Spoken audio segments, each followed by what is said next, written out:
I'm going to talk about goals and why we should get our students to start setting their own goals.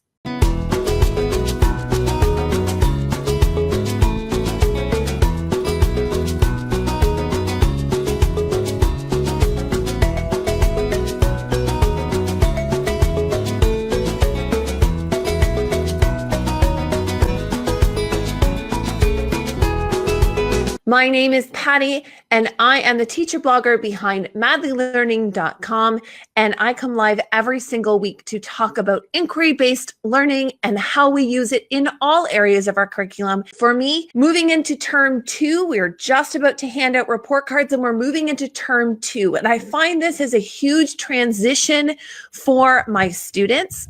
I want them to transition from me giving them their goals or only having myself being the one providing some feedback as to where they need to go next. I'd like to transition them into starting to make some of their own student-selected goals so that they themselves can be in charge of their own progress and learning.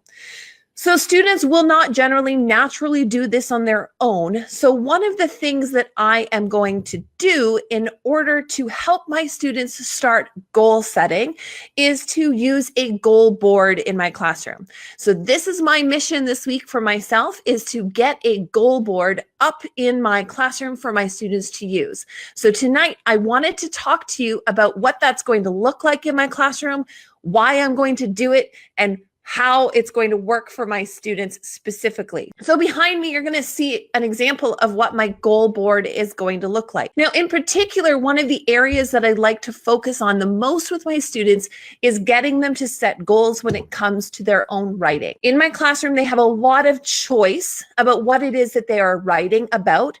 So I'd like to have them transition into moving into making goals for themselves to begin with in terms of writing. And once they get used to this process of setting and working towards and achieving goals and making new ones, as they get used to this in writing, we will be transitioning this into some of the other subject areas that I teach. So I want to look at what that's going to look like in my classroom. So the first thing is, what is a goal board? So a goal board is a visual representation of a set of criteria that you might have for your students. It's generally going to be a lot of the same feedback that you're giving to your students over and over about the types of things that they can do to improve something that they're working on. In particular, I do a lot of student-teacher conferences in writing, so I want to give them a place where they will look at some of the feedback and some of the areas that they need to improve upon in their own writing. So why do I use them? Well, I use them because I find I can give students goals till I'm blue in the face. We can have a conversation about what their goal might be, about what they need to work on, and some students will get it. However, some students really just need this visual reminder and a sense of accountability when it's posted in the classroom. If they forget what it is they're working on, they always have something to reference. And I've used this in the past. Now, I'm never really sure, in the past when I've used goal boards, I've never really been sure whether or not it really helped students. I put it up probably because someone said, hey, try a goal board, or it was something we did in Daily 5 when that first came out, was put up a goal board. That was part of putting up your cafe board as you were teaching, or your Daily 5 board. So I put one up in my classroom. It wasn't until I had a district review in my school, and I had two superintendents and the director of education walking around our school, and I knew they were coming into my classroom and they were going to be asking my students questions while I was doing guided reading. So I positioned my students really carefully. The ones that needed most of my support were positioned very close to me, and my goal board just happened to be sitting beside me. And I had one of my neediest students within about an arm's length away from my teaching table. And sure enough, when they came in, they watched me do a little bit of guided reading, and then they went straight for this student. And my heart sank, because this was kind of critical for me. These people were coming into my classroom and they were evaluating what was happening in our school based on what they saw in the individual classrooms. And I'm like, anybody but this student. I was so worried that he most days didn't seem to know what was going on. So they went ahead. It was the director of education. And he asked my student, "What's that on your wall?"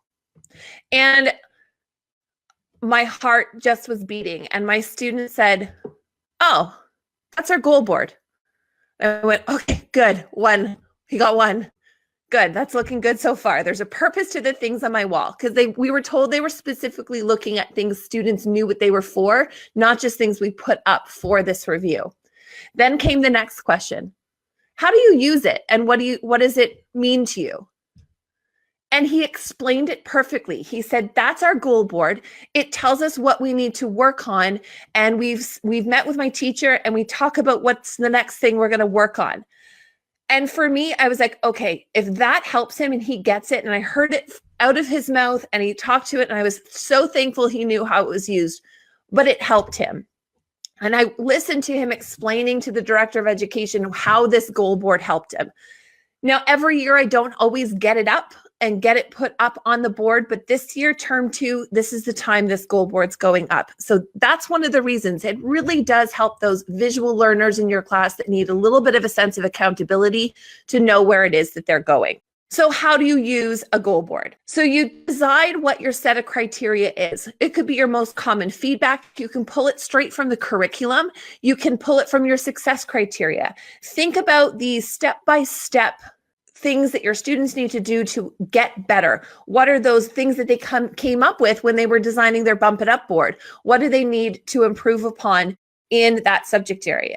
So for writing, what I like to do is I like to break it up into categories. For all of my goal boards, I like to break it up into categories. Visually, that just breaks it down for students so they don't just have this big wall of goals, but they have different categories of goals. So they can decide which category they're in.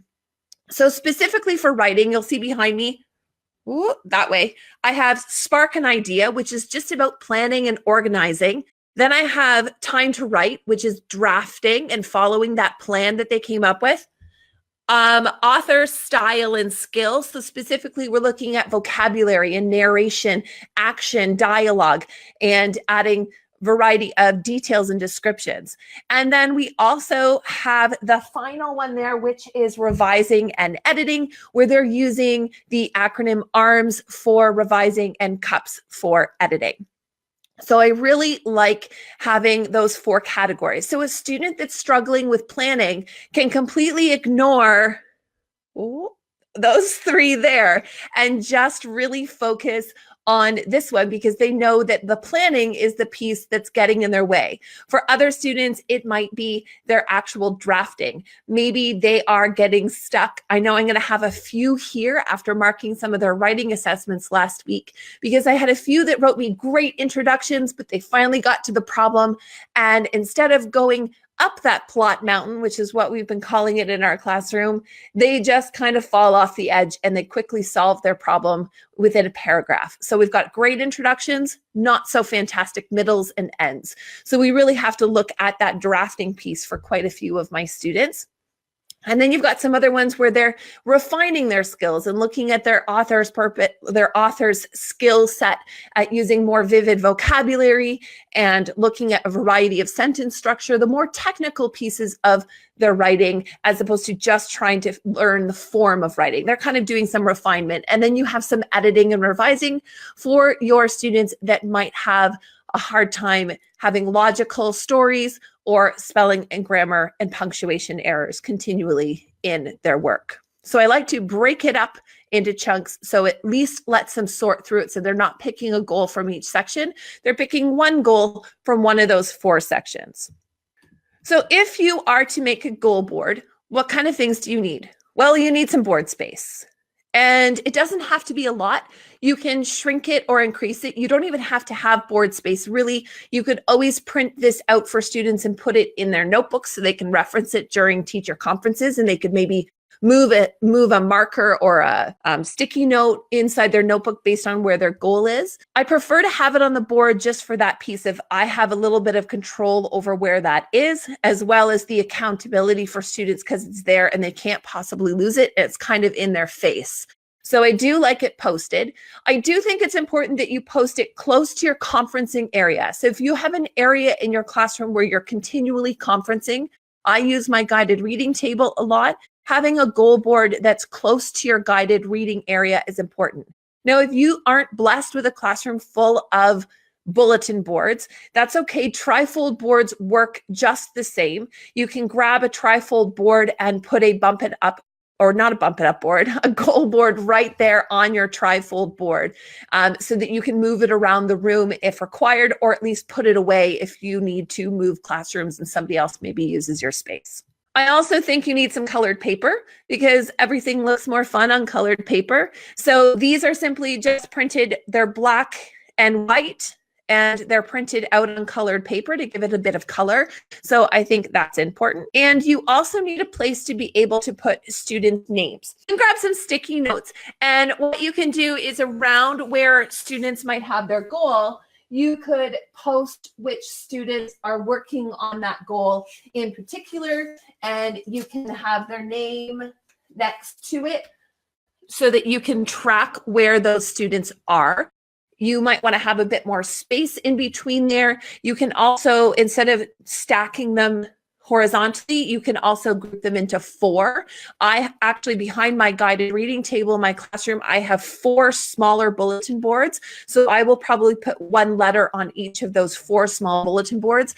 And then I will put student sticky notes with their names around those bulletin boards. Now, if you're not comfortable with putting the students' names up there, another thing that you can do instead is assign each one of your students a student number. So because I teach a 4-5 split, I will number all of my grade 4s a 3-digit number that begins with 4. So they'll be 401, 402, 403, and 1 helps me to, when they hand in their work, helps to keep it organized so that it's in the same order as my mark book. It also allows me to quickly see who's missing their work. And grade 5 students will have numbers from 501, 502, 503, 504, 505, 529, because there's a lot of them. There's not that many grade 5s, but that's okay. So you can put their number on it so that they know what their number is, but it's not completely obvious to other students what their number is, because they generally don't remember what another student's number is. They might remember their friends' numbers, but they don't necessarily pay attention to what all 24 other numbers are in the classroom. And that gives a little bit of privacy if other students are coming in to use the room, if you from other classes and you don't necessarily want the students' names attached to it, you can use that as well. Or if you're teaching multiple classes of the same grade, you can give them continued numbers as they go further. So I'm going to just move out of the way here so that you can see the goal board. The next one is time to write. So this is where students are going to be focused on drafting. So I want to have goals specifically here that are areas that students can focus on about drafting. With these goal boards, it's important to have goals that your students are familiar hearing you say that you want to do. Now, the other thing that I want to tell you is that you can get this goal board for yourself. You can find this goal board if you follow the link that's scrolling down below. If you go to www.madlylearning.com/goal board, you can also get access to this goal board for yourself. And I have put it on sale for you on my TPT store. So it is on sale for the next 3 days. It will be on sale, but you can grab this goal board as it sits. Now, if you already own my literacy bundle, this is already included for you. So you just need to go re-download it. I've updated it so that it's a little bit more aligned with what we have in Ignited Literacy, but also it is just specifically for writing.